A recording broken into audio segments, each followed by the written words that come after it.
Hey everybody, Abby Ashley here, and today we're going to be talking about hourly versus packages when it comes to pricing your virtual assistant services. So I'm super excited to be chatting with you and be telling you my opinion, which I think is best. Now, this is all spurred from a conversation that started the other day in the Virtual Savvy group. And I posed the tricky little question because I knew it would get a reaction. Let's be honest. I posed the tricky little question is hourly, like true or false? This is what I said, true or false? Packages are always better than hourly rates.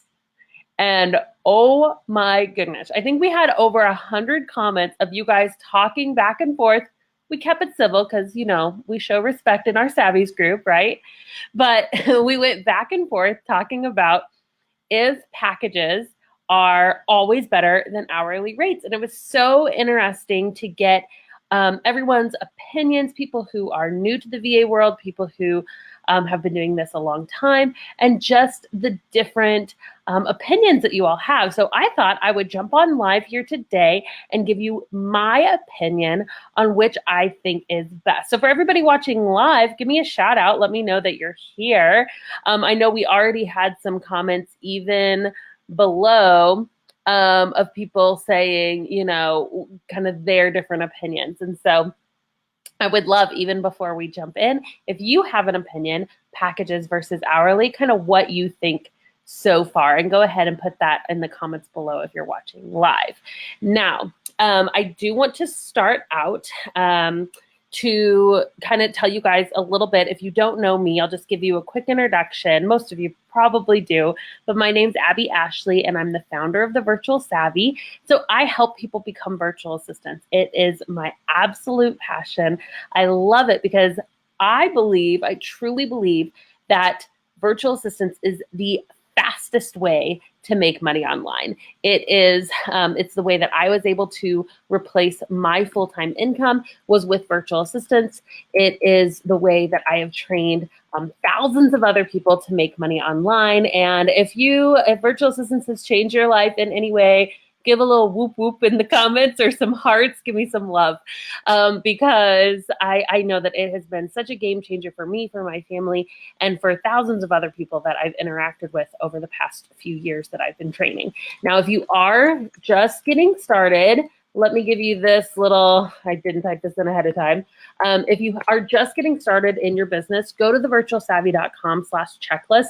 It is literally the best place to get started in your business. It's a step-by-step checklist of everything that you need to do to start your own virtual assistant business. You can literally start your business today. And that's what's so exciting about virtual assistants.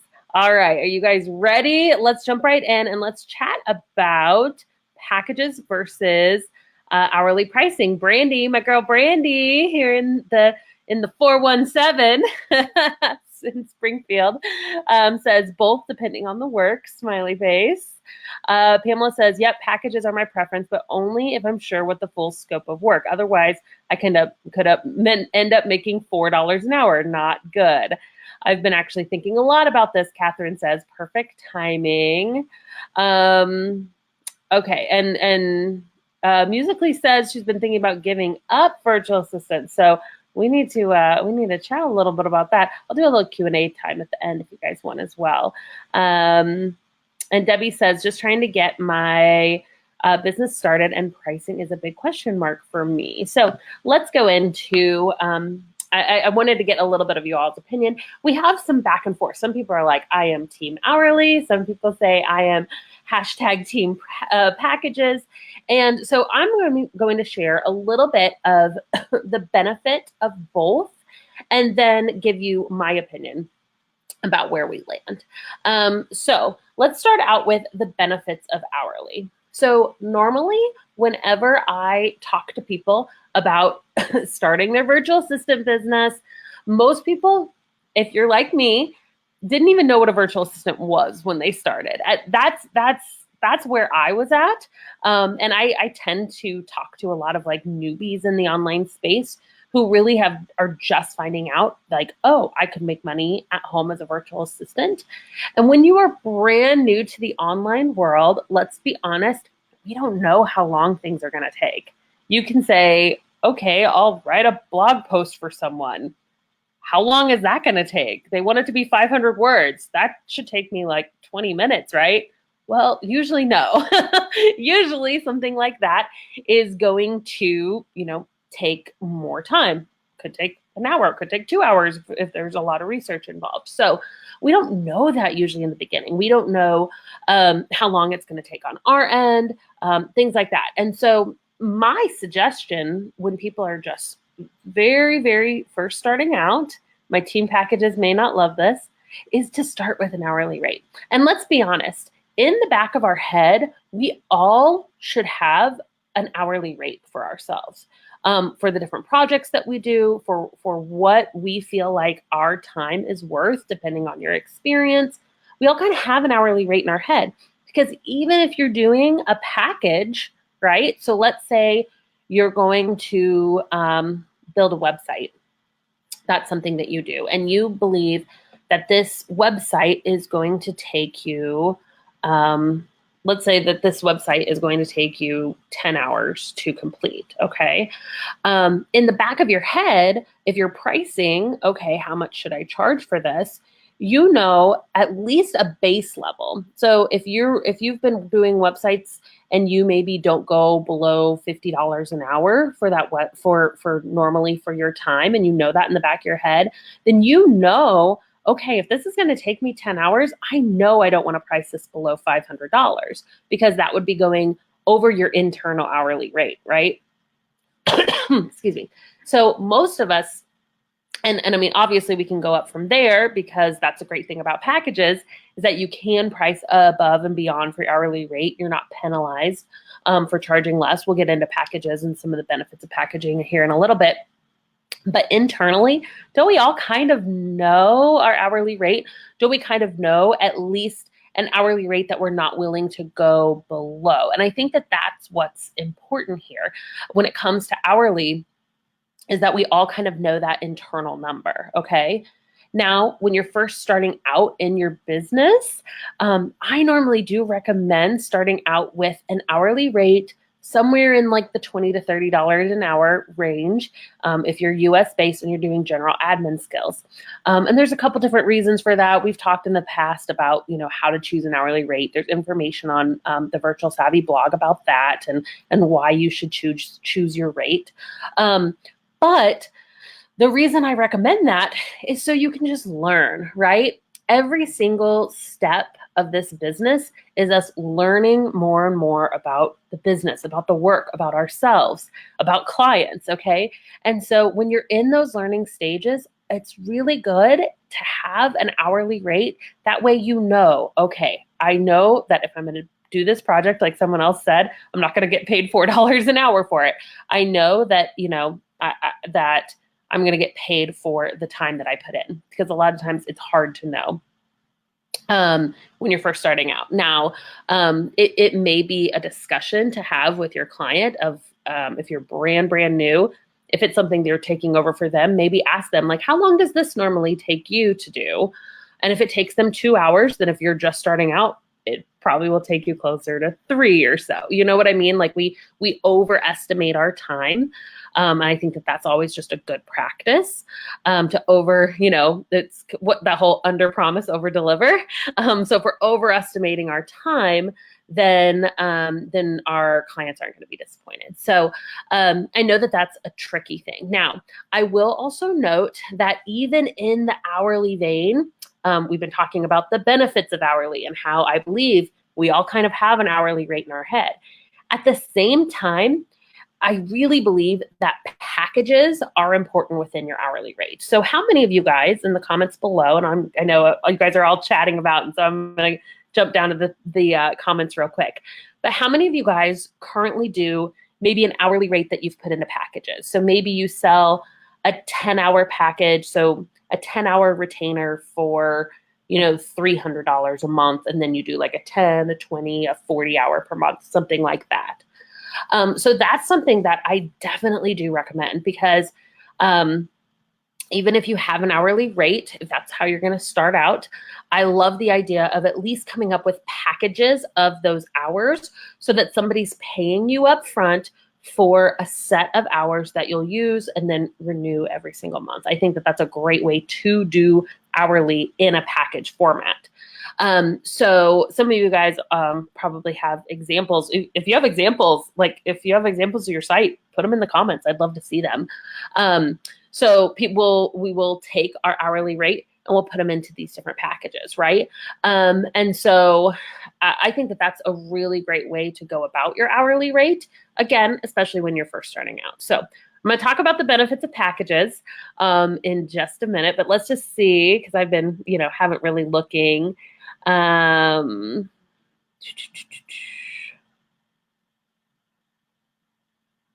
Someone's asking about figuring out your pricing for packages. We can talk about that in just a minute, and I'll do a Q&A here at the end as well. Let's see. I think also we have a lot of questions being asked here. Let me see.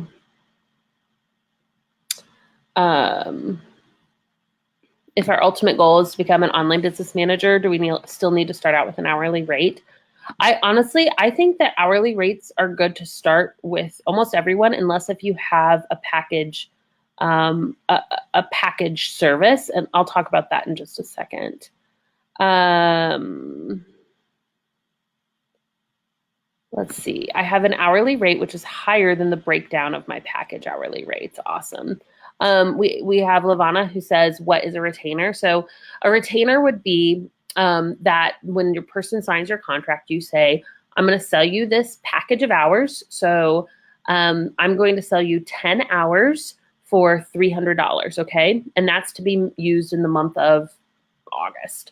And then if we're signing on August 9th, then on September 9th, you'll be billed for that 10 hours again. So basically they have 10 hours to use a month, okay? And so that's the way that I really like to do packages. Instead of saying you have 10 hours and you can use those indefinitely, it's like, nope, I do want to, you get 10 hours a month. You need to use those 10 hours by the end of the month because you'll get, by the 9th of September, you'll get billed for those 10 hours again. So that's how I usually facilitate hourly rates, is on that monthly retainer. And that's kind of the way that it works. And that all just needs to be laid out in your contract. Okay, so let's do, Priscilla says, I decided to go that way. Yeah. Okay, so let's talk about some of the benefits of packages, okay? Cheryl says, I think packages are a great idea. Once you gain efficiency, it'll probably take less time to complete certain tasks, which means you would be getting a higher hourly rate. And so Cheryl, that totally reflects my view as well. So I feel like packages are awesome. And packages are one of those things that we want to, most of us, and again, there's always going to be caveats, but most of us are going to want to move eventually into package-based pricing. And here's why. You don't want to get penalized for getting better at your job, right? So if you are doing an hourly rate for, Pinterest management, let's just say you're managing somebody's Pinterest account and you are doing an hourly rate for them, over time, you're going to get better and better at your job, right? You're going to get faster at what you do. So if you're still doing an hourly rate 3 months from now, it's actually going to take you less time to complete the same amount of work. So you shouldn't be penalized for that. You shouldn't get penalized for getting better and better at your job, which is why package-based pricing is awesome. So let me break down one thing that I think is really important, because we get a lot of times where people will say, like, I'm really confused which I should choose, or like, how do I do packages? Like, how does that work? At the end of the day, your client needs a deliverable, okay? At the end of the day, you have to have something that says, I am delivering this for this amount of money, okay? So when you're first starting out, and maybe you're offering a ton of different services. You have like a list of 50 things that you could do. You could be answering emails, you could be doing their social media, you could be writing a blog, you could be sending out an email. There's so many things that you could be doing that it's really hard to say, here's my deliverable, because that's kind of changing all the time. That's why hourly works really well for these general admin services when you're doing a little bit of here and there everything, okay? That's why doing an hourly rate, still putting it into, maybe blocks of 10, 20, 40 hours a month. That's why that works really well. At the end of the day, you need a deliverable. So if your package, so let's say that you're building a website. Well, that's really, really easy to see. What is my deliverable, right? My deliverable is that, you're going to have a website at the end of this. So people will put value on that deliverable. So the deliverable being, you'll have a website at the end. They'll say, yeah, for me to have a website at the end, that's worth $500, $1,000, $3,000, whatever your pricing is, right? That's your deliverable. At the end of the day, if you're wanting to move your services into packages, you have to have a value deliverable, okay? So your value deliverable may be, so let's just take customer service. Maybe you've noticed with your client that all you're doing really is answering customer service emails. That's all that you're doing. And you kind of know how much time it takes you. Maybe you are answering about, like, you're doing 2 to 3 hours every single week on answering emails for them. You've tracked your time for a while and this is what I'm doing. Well, it may be a good idea to say, hey, as opposed to me kind of having these fluctuating hours, me always keeping track of time, all of that, what if, are we freezing here? Looks like, I think I was packaging. I was freezing a little bit here. Packages on the break. So how about, instead of this, what if I just move to packages where you just know, hey, my customer service emails are taken care of, right? And I'm gonna pay $400, $500 a month for that, just for it all to be taken care of.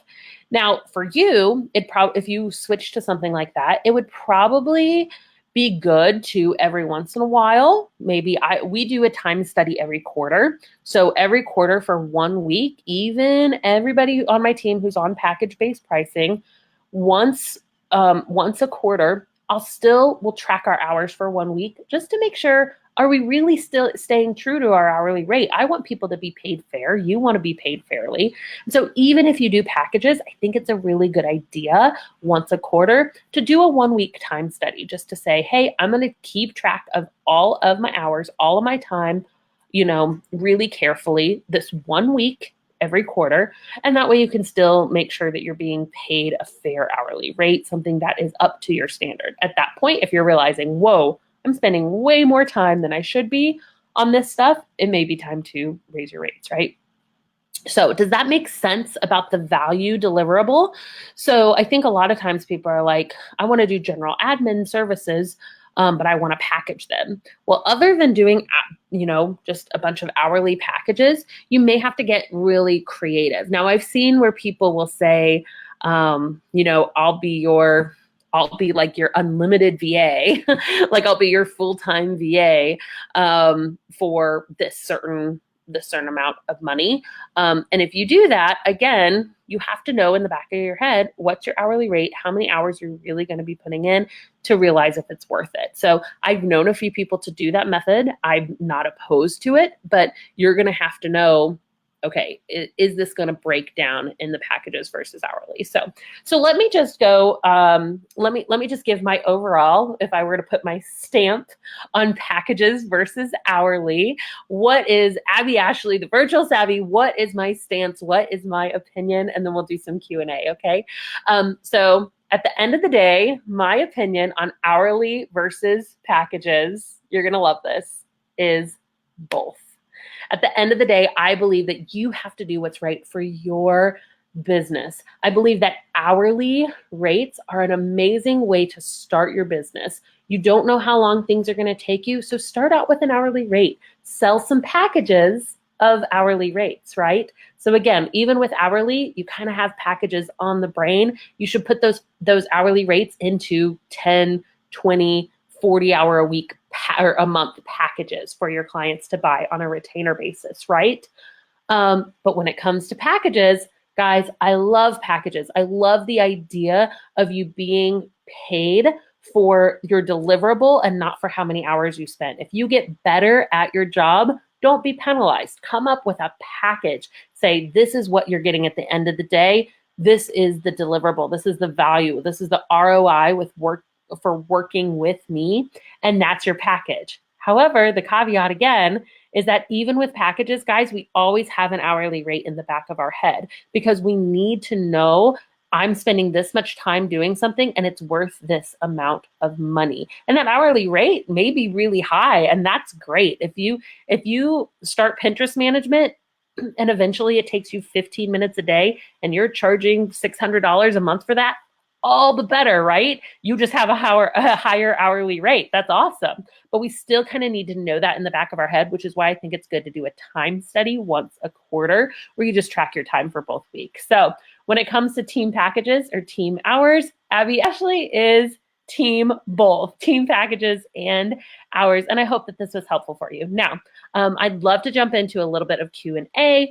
So if you're watching the replay, you can stay tuned for the Q&A. But if you are live, go ahead and ask your questions below. And I'll spend about maybe 10 minutes or so doing some Q&A. Let's keep this strictly in regards to packages and pricing, okay? And I do want to remind everybody that if this is all new for you and you are like, okay, I haven't even gotten a client yet, I'm still learning about this whole thing, do remember that the virtualsavvy.com/checklist, you can download my step-by-step checklist for starting your own virtual assistant business, okay? If you haven't downloaded that, if you're not using that as your go-to resource, go ahead and download it now, okay? Let's go ahead and jump into some questions because I love hanging out with you guys. I love having questions. Excuse me. So Jude says, is there a replay? Yes. So the same link that you're on right now, once this live stream is over, it'll just turn into a replay of this. It'll remain live. And I'll actually be putting this on a blog on the Virtual Savvy next week as well. So, or within the next 2 weeks. So there will be a replay of this. Let's see. Oh, we have an awesome explanation here from Pamela about retainers. In the most basic form, retainers are reoccurring. Oh, I lost my place. Are reoccurring payments of the same amount of money. In the VA industry, a lot of people drill down to it being a particular number of hours for X amount of dollars. Yeah, I mean, again, you've got to find out what works for you. I think that, having maybe a 10, 20, 40 hour is really good for people starting out. Most people in the very beginning, a lot of people are going to gravitate towards that first package of 10 hours a month. Over time, you're going to realize that 10 hours, it's like it's a back and forth, right? Because if you want clients quick, have a 10-hour a month package because people gravitate to it because it's the least expensive of the packages. However, over time, you're going to notice that 10 hours a month, you can't do a whole lot for people, really. Let's be honest, in 2.5 hours a week. So eventually, if you just feel like, man, I have 10 clients and they're all on this 10-hour a month package and I feel like I'm just all over the place, probably time to make your middle package your smallest package and to stop taking on those 10-hour a month clients. So that's a really great explanation, Pamela. Thank you for that. All right. Oh my goodness, so many questions. I love this. All righty. I do an hourly rate. Dawn says I do an hourly rate. However, I'm going to start doing some packages. Thanks for the info. Very helpful. I'll be watching again. Yay, Dawn. Thank you. Let's see. Denise says, what bonuses can I add for the purchase of larger packages? I want something fairly passive. So, I mean, a very simple thing is that most people, again, we do our hourly rate in our head, right? And so if you have a larger package of hours, usually it is a little bit cheaper. So maybe your standard, maybe the rate that you want to be your standard rate is like $30 an hour. We'll sell your highest package at $30 an hour, make your middle package $32 an hour, and make your smallest package $35 an hour. So that people are incentivized to do the highest package. Other people will add in like maybe an extra strategy session or things like that. But do know that over time, your time is going to be more valuable than your money.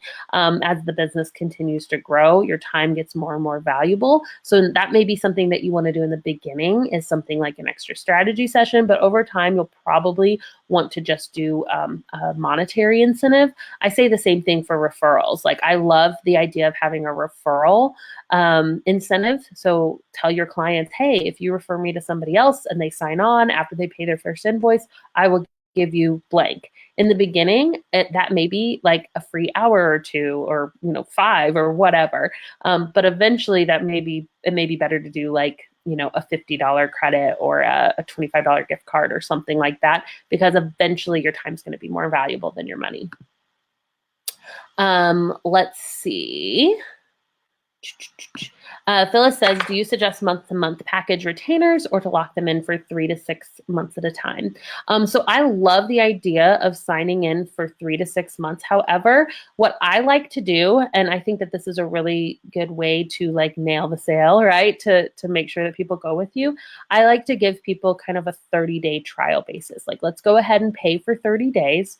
Let's go ahead and see how we like this thing. Knowing that, the first 30 days are kind of a learning period, and that's okay, but let's see if we work well together. After 30 days, we'll have another meeting and we'll say, hey, do we want to continue on with this thing?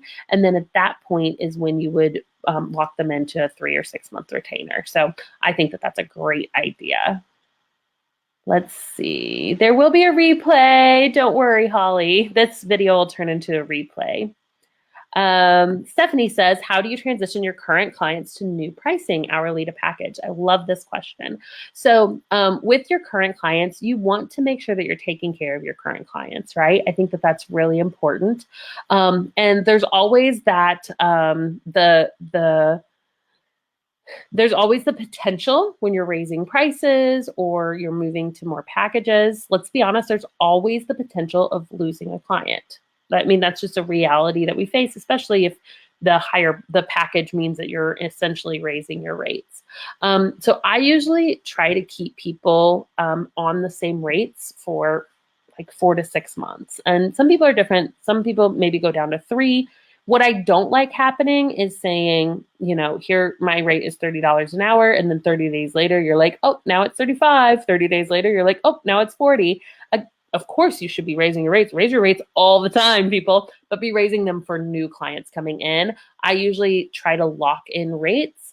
4 months may be the golden number for you. It could be anywhere from 3 to 6 months that you try to lock people in and just, kind of give them that courtesy of, hey, you got me in at this rate, and then we're going to transition. So hopefully that's helpful. Let's see.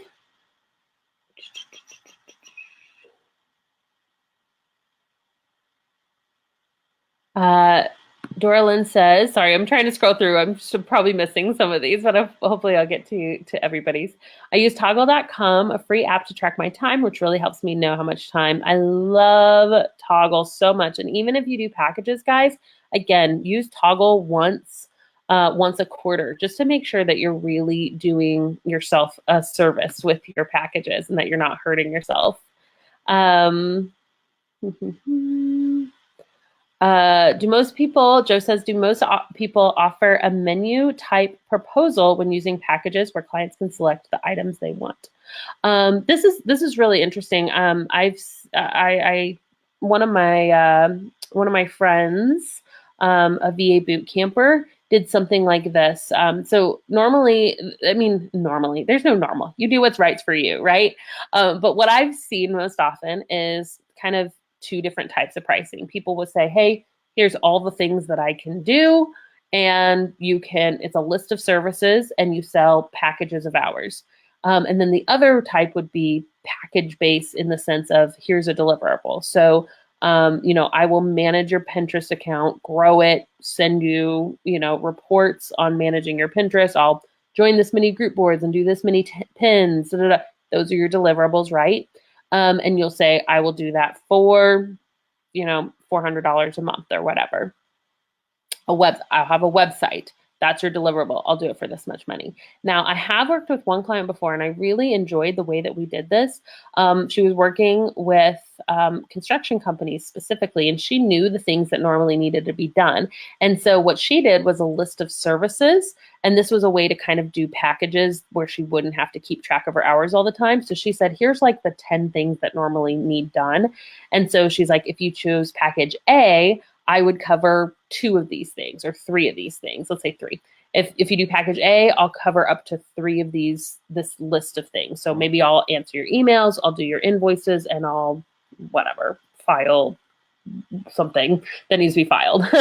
Okay, so that was package A. You could select up to 3 services. Package B was you could select up to 7, and package C was you could select all 10, that she would cover all 10, right? So of all the things that needed to be done, she would do this, A, B, or C, and you could kind of, like you said, a menu. They would say, oh, well, I want this, this, and this done. I want you to, and then if I choose D, then you're doing everything. You're doing the invoicing, you're doing phone calls, you're appointment setting, you're following up, you're doing my bookkeeping or whatever, that was with hers. So, and that was the way that she did it. So I thought that was a really interesting way to do packages that was a little non-traditional that I really liked. So great question.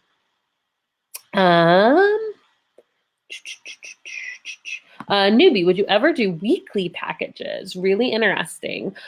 So again, I think that's that kind of falls into something that I've heard people do, which is like an unlimited VA, which really what that is. I mean, whether it's weekly, daily, monthly, in a sense, it would be an unlimited package. You'd really have to know at the end of the day, I would make it weekly up to a certain amount of hours, and that may be 20 hours or 40 hours. And again, you would need to price that accordingly. Some of the benefits to this is that generally, and this is not always, but generally people will use less hours than they kind of assume they will. That's kind of what I've found with some of these unlimited packages, is that they're like, oh, I definitely want somebody 40 hours a week. And then really they're only giving you 20 hours worth of work. So that really could end up in your benefit. I think that something like weekly may be a better fit. And this is just my personal opinion. You've got to do what's right for you, but it may be a better fit. Maybe if you've been working with somebody for a while. That's how, like, my VAs on my team, we started out doing hourly, and then over time it was like, hey, pretty much your invoices are always about this. They're always $1,600 a month or whatever. They're always like around that range. What if you keep just doing what you're doing, and I'll just pay you that amount monthly, just knowing, hey, the work's going to get done. And so they were kind of in charge of a certain department, almost like a salary would be. I knew that that department was going to be covered no matter what, and I would pay them. But that came over time. Even though they were doing a lot of different things for me, we kind of knew that, okay, all in all, you're doing about this much. And that came over time of working together. Let's see. Okay, I'm going to go back to the top of questions. Fantastic information. Thank you, Joe. I'm so glad that you are enjoying this. I'll answer just a couple more questions here. Do you put it in the contract about raising rates in a certain amount of time? Yeah, you definitely want to put it in your contract. That I wouldn't say that it would over amount of time, but I would say that you are, that I don't have the exact, we have I'm not the legal person by any means. That's why I get my attorney friend, Danielle List, to answer all my legalities and contract questions. We do have a contract, the VA toolbox, and I don't know the wording exactly, but basically you can raise your rates at any time. And I think that needs to be clear in your contract. But just mentally, and even you can even tell them verbally, hey, I tend to try to not raise, I'm not going to raise my rates on you right away. I raise my rates, I mean, unless if they ask, I wouldn't really even discuss it. Just kind of know in the back of your head. That's just kind of a thing that I do. But it should be in your contract that you can raise your rates. Project packages for something that may be long-term. more than 1 month, but or something that more than 1 month, but won't be long term. Again, I think that would be a great thing to do a package for. You have to estimate how much time it's going to take you and put that into a package. And then at the end of the day, you spell out your deliverables, right? You say, this is at the end of this 1.5 months or 2 months, this is what you're going to get at the end, so that they really know clearly. Lavana says, I was thinking about doing a trial. One of those things, I really like trials. I think that trials benefit you and benefit the client. Now, you can go ahead and sign a contract. I think you should always have a contract with working with someone, even if you're doing 1 week worth of work. Sign a contract, people. I think you should always have a contract, but just know, like, hey, after 30 days, let's just revise this. Let's just have another meeting. It can be a casual thing, just to make sure that we're both still happy. I usually tell clients, I tell people hiring to do that as well, because you want to make sure that you mesh together. It's not so much, are you going to do everything perfect in those first 30 days? There's obviously going to be mistakes, but if you just don't, there's just some people that don't work well together. There's some personalities that don't mesh well in a working environment, and that's nobody's fault, but there's no way to really know that until you've worked together. And so that's why I usually recommend doing a 30-day trial. So I'm glad that you found that information helpful. Awesome. Here we go. Let's answer this one last question. Oh, yeah. Christina said, rates are subject to change. Good wording. Not always best at the wording. We've got so many good questions. Okay, I'll do 2 more. Christina says, how do you fire release a client gracefully? It's a really great question. Unless if you are just like, it's going to make me vomit to talk to this person, I really recommend doing it in person, over the phone. Do a Zoom call, talk to them, just be a real person. And it may be because of life circumstance. It may be because of your client load. It may be just because you're like, man, I don't feel like this is just a good working relationship. Like, I feel like we're kind of miscommunicating, that this is just, it's not to any fault. You never place blame. We never point fingers, like, conflict resolution 101, never point fingers or say you say I statements, but it's just like, I'm just not feeling like this working relationship, that we're just vibing very well. And I want both of our businesses to grow. So I think it may be good for us to maybe stop after, and give them, I would usually give them time. Like, I'd like to go ahead and discontinue our contract, in the next 2 weeks. I can help you find the right person to fill in my spot, that kind of thing. That's normally the way that I would do it. I say the same thing with raising your rates. I don't like emails about raising your rates. Do it if you have to. And especially if you're like, I don't really care if this person doesn't work with me anymore. If you're like, I'm going to raise my rates and hopefully they won't sign on again, then an email might be fine for you. But if you really want this person to continue working with you, then let that be a conversation. I think that so much is just miscommunicated over. I mean, you guys have sent those texts or read those texts that you're like, oh, I can't believe she said that. And it's like, they didn't mean that at all. Like, you're totally just reading into this. And I think that email can be the same way. So video communication, I think is just the best in person if you are local. Yondell says, what program are you using? This is Be Live. I really like Be Live. It's awesome for doing live streams. Let's see. We'll do one more question, Asha, because I think that this is really good, because it really gets into the specifics of, okay, how do I make this into a package? So what's a realistic package for the offering of email management services? How do you hash out in the working hour time frame for time sensitive issues such as this? So when it comes to anything that you're like, and I'm just going to answer this on a broad sense, okay, not specific to email management. In a broad sense, if you're taking something and you're doing it on a regular basis and you want to turn it into a package, at the end of the day, you still need to roughly know how much time that's going to take you and times it by what is an okay hourly rate in your head. And then if you want to add a little buffer in there, I think that that's okay too.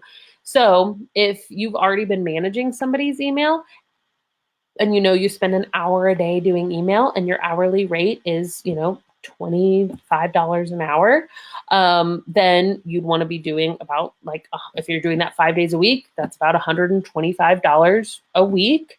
And then, so that's what, 250. So it'd be 500 a month. So maybe you want to do 600 a month just to give yourself a little buffer. Right. And so but again, you have to kind of know how much time it's going to take you. And that's why I recommend just starting out with the hourly with somebody until you really get a feel for how long something takes you. And then transitioning to those packages. Okay. Thank you all so much. I hope that this has been helpful. We have like 77 people on right now, which is awesome. I always love chatting with you guys. Thank you so much. Continue to grow your businesses. Continue to interact here on the Facebook page in the VA Savvies group. Go visit the Virtual Savvy blog. We have so much free information, free trainings, so much to help you grow your virtual assistant business. Thank you all so much. Have a good one. Bye.